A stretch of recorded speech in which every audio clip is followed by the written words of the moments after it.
Maliens tɛmɛnen kɔfɛ Burkinabéw fana bɛ ka yira k'a fɔ u tɛ fɛ Faransi sɔrɔdasiw ka to u ka territoire kan. O kuma mun bɔnɛ binna Faransi kan. E ko Sahel fan bɛɛ tɛna laban ka kɛ sens interdit Faransi sɔrɔdasiw bolo. Faransikan ni bɔnɛ tɛ dɔwɛrɛ ye mangoya kɔ. An bɛ don min ko bi Faransi mɛkagun kosɛbɛ Sahel jamanaw population fanba yɔrɔ. Nka ni mangoya in bɔra min? Faransi dirigeants ni experts mani mangoya natɔ ye fiyewu ka d'a kan a tɛ waati jan bɔ Sahel population kun ye Faransi bila souveraineya minɛn kɔnɔ. En février 2013 Faransi président kɔrɔ François Hollande kunbɛra Bamako ni dɔn ni tɛgɛrɛ ye. San 8 o kɔfɛ hali ni Faransi ka o manja in ma ban pewu sa belebele kɔni bɔra a la. Ka d'a kan entre temps Serval n'o kun bɛ Mali dɔrɔn na o yɛlɛmana ka kɛ Barkhane ye n'o bɛ Sahel jamana 4 wɛrɛw la ka fara Mali kan. Faransi ye sɔrɔdasi caman déployer Sahel kɔnɔ fo ka se 50 ni kɔ ma. O tɛmɛnen kɔfɛ u ye États-Unis, Europe jamana caman ani OTAN wele ka fara u kan Sahel kɛlɛ la. Nka o bɛɛ n'a ta san o san dɔ de bɛ ka fara terroriste ka menaces n'u ka bingaliwalew kan. O kɛra sababu ye ka na ni sigasigaw ye mɔgɔ caman kunna ɲiningaliw cayara. Yala Faransi n'a kɔkɔrɔma donbagaw n'u ka nin moyen ba ninnu bɛ k'u kɔnɔnaja k'an dɛmɛ wa? Yala Faransi bɛ ka terroriste de dɛmɛ wa? Yala Faransi ka laɲini ye k'a ka sɔrɔdasiw de to Sahel kɔnɔ kuda ye wa? Est-ce que Sahel population dalen don Faransi la tuguni wa? Aw y'aw hakilina fɔ an ye commentaire kɔnɔ. Faransi ka convoi min bɔlen filɛ nin ye Ivoire jamana kan k'a bɛ tɛmɛ Burkina fɛ ka taa Niger. A yirala k'a fɔ convoi in ka destination finale ye Mali ye. Précisément Gao ni Barkhane ka base opérationnelle avancée bɛɛ la belebele bɛ yen. Takuba fɛnɛ ka BOA bɛɛ la belebele b'o zone kelen kɔnɔ Menaka région la. Nka a bɛ manifestants ɲɛna k'a fɔ convoi in bɛ ka maramafɛnw de donni ka taa di terroristes ma. K'a sɔrɔ convoi in tɛ dɔwɛrɛ ye Faransi sɔrɔdasiw ka minɛnw n'u ka ravitaillement kɔ. O kama an b'a ye k'a fɔ danaya tɛ Sahel population ni Faransi sɔrɔdasiw cɛ tuguni. Mun de nana n'o danabaliya in ye?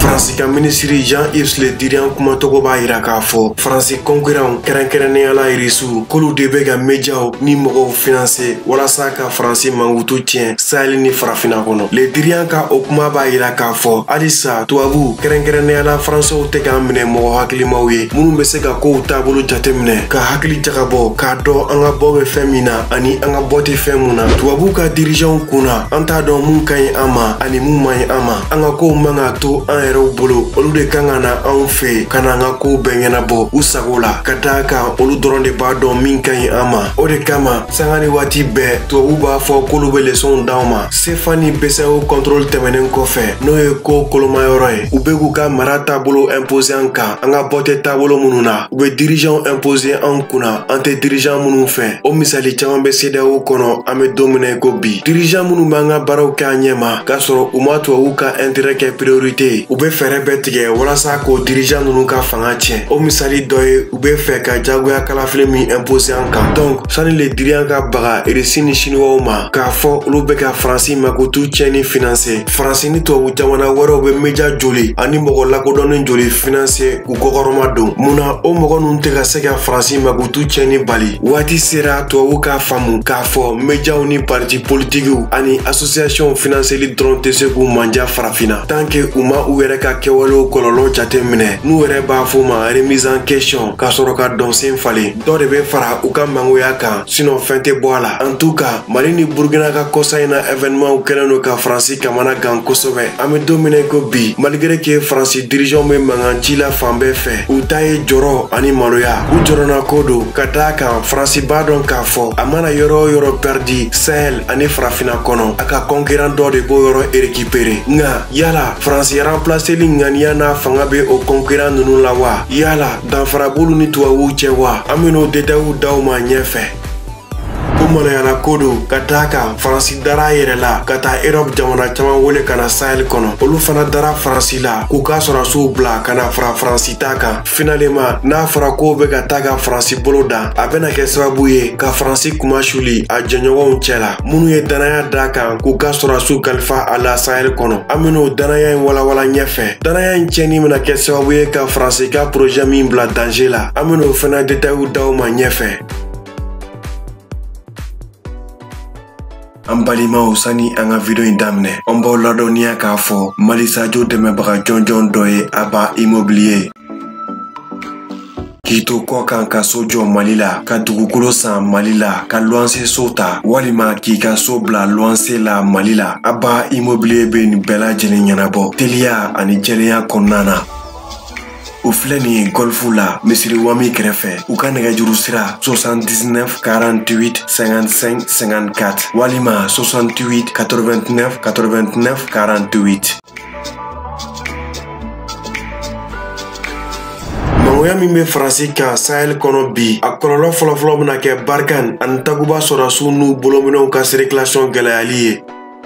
Donna nataw la, yɔrɔ bɛ yɔrɔw la, Barkhane ni Takuba sɔrɔdasiw tɛna se ka grouper ka taa patrouille kɛ o yɔrɔ ninnu na tuguni. Ka d'a kan risque bɛ yen population ka sira tigɛ u la walima k'u gɛn à tout moment. Wa o fana bɛna kɛ sababu ye k'u ka opération résultat fanga dɔgɔya kosɛbɛ. Ka d'a kan n'i ko i bɛ mɔgɔ lakana k'a sɔrɔ danayaw t'aw cɛ, aw tɛna se ka collaborer ka ɲɛ ka kunnafoni ɲumanw di ɲɔgɔn ma. O bɛ kɛ sababu ye ka baara nafa dɔgɔya kosɛbɛ. Opération gɛlɛya tɛmɛnen kɔfɛ n'a bɔra Mauritanie la, kɔgɔji tɛ G5 Sahel jamana si kɔnɔ walasa batonbaw ka taa minɛnw jigi o pɔriw la directement. Donc Faransi n'a kɔkɔrɔma donbaw ka minɛn fanba bɛna ni convoi sugu ni avion de fɛ. Avion bɛna ni minɛnw ye, mako bɛ minɛn minnu la teliya la n'u ma ca, nka minɛn minnu ka ca kosɛbɛ n'u ka giri olu bɛna batonw fɛ kɔgɔjida jamanaw kɔnɔ. Convoi logistiques bɛ sɔrɔ ka o minɛn ninnu ta ka taa n'u ye u seyɔrɔ la duguma sira fɛ. O kama ni mankan ninnu bɛna kɛ sababu ye ka Faransi kungo gɛlɛya kosɛbɛ logistique sira fɛ. Ka d'a kan dugubaw caman siraw tɛmɛli bɛna kɛ danger Faransi sɔrɔdasiw ka convoiw bolo. Kɛrɛnkɛrɛnnenya la Burkina sira in, o ye sira stratégique ye opération continuelle ko ɲuman na. Ka d'a kan Faransi bɛ ka Tchad bɔ premier plan na ka banba Niger kan. Opération Takuba ni jateminɛw y'a yira k'a fɔ ale tɛna kuncɛ sisan, ale kije bɛ Niger. Duguma sira kɔ fɛɛrɛ wɛrɛ dun tɛ minɛnbaw caman laseli la Niger. Wa hali minɛn minnu bɛ se ka na avion fɛ olu nacogo gɛlɛyalen don an bɛ don minɛ i ko bi. Ka d'a kan Faransi ka avion kan ka jamana min pan ka Sahel jamanaw lasɔrɔ nɔgɔya la n'o ye Algérie ye. Ale kɛlen don k'a ka sanfɛla interdit Faransi sɔrɔdasiw ka avion la. Wa hali ni nin tɛmɛna Algérie bɛ se ka o décision suguya ninnu ta tuguni à tout moment. Ka d'a kan olu ni Faransi furadama tɛ bɛn. Finalement an b'a ye k'a fɔ garanti kelen min bɛ Faransi bolo minɛn caman laseli la Sahel kɔnɔ o ye duguma sira ye. O kama malgré que kayakaw caman bɔra ka sira da convoi ɲɛ tile caman kɔnɔ, Français ma segin u kɔ pewu fɔlɔ. U ma tɛmɛli abandonné fɔlɔ. U b'a préféré ka négocier ni Burkina dirigeants ni Kaya population ye walasa ka fɛɛrɛ sɔrɔ u tɛmɛcogo la. Pourtant fami man di tubabuw ye, o de ye population ka mankan wuli ka diɲɛ jɔ u la. Nka enjeu min bɛ Burkina sira tɛmɛli la n'o bɛ ka tubabuw ban seginni ma k'u pousser ka bɛlɛnbɛlɛnniw ni tir de sommation kɛ, o de ye k'a fɔ u ka opération continuelle sirilen don Burkina sira tɛmɛli la. Wa n'u y'a abandonné ka segin u kɔ sen na, a bɛna fɔ u jɛnna n'a ye k'a fɔ u ka convoi tɛ tɛmɛ o sira in fɛ tuguni. N'u dun ma tɛmɛ Burkina sira fɛ, u bɛna tɛmɛ sira jumɛn de fɛ walasa ka Niger lasɔrɔ? A y'aw hakilina fɔ an ye commentaire kɔnɔ. Faransi ka mangoya kɔlɔlɔ filanan bɛna kɛ siga donni ye Faransi ka fanga n'a jɔyɔrɔ la. Diɲɛman sɔnnen don k'a fɔ farafinna fan bɛɛ bɛ Faransi ka sphère d'influence kɔnɔ. Influence min bɛ Faransi la farafinna o tɛ puissance tɔw si la. O de kama tubabu jamanaw kɛrɛnkɛrɛnnenya la Union européenne jamanaw kariyala ka Faransi suit ka na Sahel kɔnɔ. An bɛ don min ko bi Europe force spéciale 100 kɔ de bɛ ka participer Takuba la. O force spéciale ninnu bɔra Union européenne jamana 8 ɲɔgɔn kɔnɔ. Nka a tɛ mɛn Takuba effectif bɛna se 1000 ni kɔ ma. Ka d'a kan Italie, Hongrie, Lituanie ani Belgique ninnu bɛɛ y'a yira k'a fɔ sɔɔni dɔrɔn u bɛna u ka sɔrɔdasiw bila ka na participer opération in na. Aw m'aw hakili jigi k'a fɔ ni jamana minnu filɛ nin ye ka participer Takuba la généralement u caman tɛ deli k'u cɛsiri jamana wɛrɛw ka kow la. Kuma tɛ k'a fɔ k'u b'u ka sɔrɔdasiw bila ka taa jamana wɛrɛw kɔnɔ. Nka malgré que Sahel nali sigasiga kun bɛ jamana ninnu caman na, Faransi diplomatie sera k'u bɛɛ la convaincre kelen kelen ka na Sahel kɔnɔ. Ni jamana minnu filɛ nin ye ka participer Takuba la techniquement u bɛɛ kan ka san kelen de kɛ Sahel kɔnɔ. Nka u ka mandat ninnu bɛna fɔ MINUSMA ta san o san u bɛ se k'a lakuraya ka dɔ fara a kuntala kan. O de kama u kɛlen don ka bazibaw dilan Sahel kɔnɔ ka minɛn caman déployer terrain kan ni ka tila ka logistique kalifa o tan na. O kama bɛɛ kan ka faamu k'a fɔ européenw nalen tɛ tali kama, u bɛ n'u fanga fara Faransi ta kan k'u ka intérêt communw kɔlɔsi ni ka tila ka Sahel occuper walasa Irisiw ni Chinois kana se ka donyɔrɔ sɔrɔ. Nka Mali ni Burkina ka kɔsa in na wuliliw Faransi sɔrɔdasiw contre la, o bɛna kɛ sababu ye ka Europe jamana caman kunna sumaya taguba ko la. Sahel be Faransi de ka zone d'influence kɔnɔ. Taguba miirina bɔra Faransi de la wa Faransi de y'a ɲɛmɔgɔ ye. N'a fɔra Sahel population bɛ ka Faransi sɔrɔdasiw minɛ o juguw ye fo ka taa sira da u ɲɛ. E ko taguba participant tɔw ma misɛn o ko la. U ye danaya min da Faransi kan k'u ka sɔrɔdasiw bila ka na. E ko danaya in tɛna yoba dɔɔni.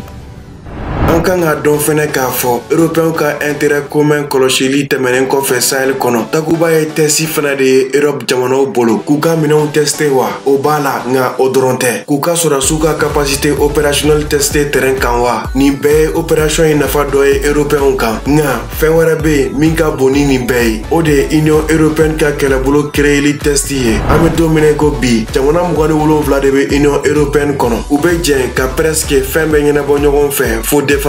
Kɛlɛbolo t'u ka jɛkulu bolo fɔlɔ. U ni Occident jamanaw bɛɛ de jɛlen don OTAN na. États-Unis de ye OTAN ɲɛmɔgɔ ye. Union Européenne ni États-Unis dun ka intérêtw tɛ kelen ye kuma bɛɛ. O misali dɔ ye Faransi ni Anglɛfɔ jamanaw ka sumareko kɛlɛ ye. Anglɛfɔ jamanaw jɛnna ka dabiri Faransi dala o affaire in na. Hali ni o affaire in tɛ Faransi furadama kunkolo ma sɔn OTAN ko in ye. Ka d'a kan Faransi bɛ fɛ ka puissance régionale y'a rôle de jouer Europe. O kama Faransi bɛ ka kɛlɛbolo créeli proposer Union Européenne jamana tɔw ye. O de kama Macron ko nafa tɛ OTAN na. Ko États-Unis bɛ ka kɔ don u la dɔɔni front caman kan. Ko Union Européenne kan ka kunu ka bɔ sunɔgɔ la k'u ka intérêt défend u yɛrɛ ye. Macron ye nin kuma ninnu fɔ en novembre 2019. En mars 2020 Taguba créeli annoncera. O de kama Taguba ye Européens ka tɛsi ye k'a lajɛ n'u bɛ se ka jɛn ka kɛlɛ kɛ ɲɔgɔn fɛ ka ɲa. Union Européenne ka kɛlɛbolo créeli bɛ dépend Taguba réusili la wa Faransi n'ale ye Europe ka projet de défense leader ye. Ka d'a kan Europe première puissance militaire ni diplomatique don. Ale fana ka crédibilité bɛ en jeu. Tubabuw tɛ fɛ partenaire wɛrɛw ka n'u jɔyɔrɔ minɛ Sahel kɔnɔ.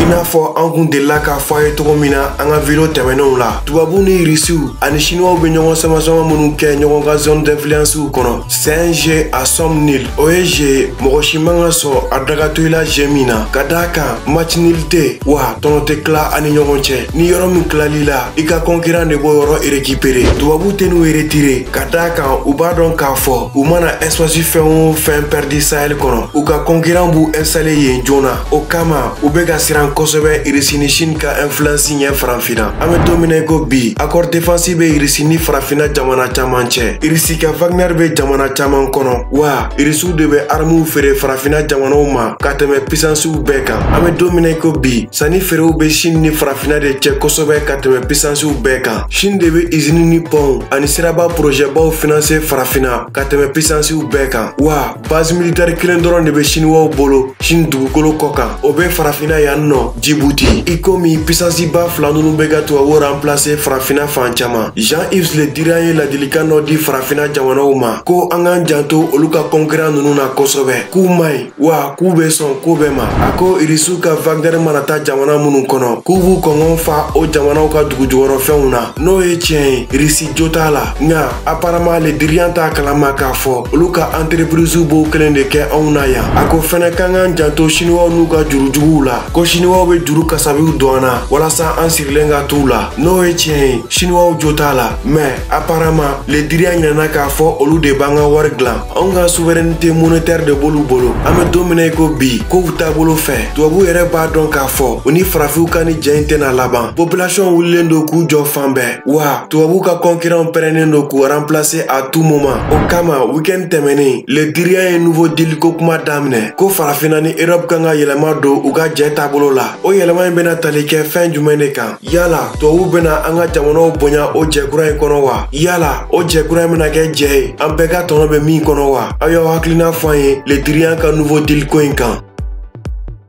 An b'aw ladɔnniya k'a fɔ an ye groupe WhatsApp dɔ créer walasa an bɛɛ bɛ se ka ɲɔgɔn kuma ɲɔgɔnya ani ka ɲɔgɔn kunnafoni. Minnu bɛ fɛ ka don groupe in na aw b'a lien sɔrɔ commentaire kɔnɔ.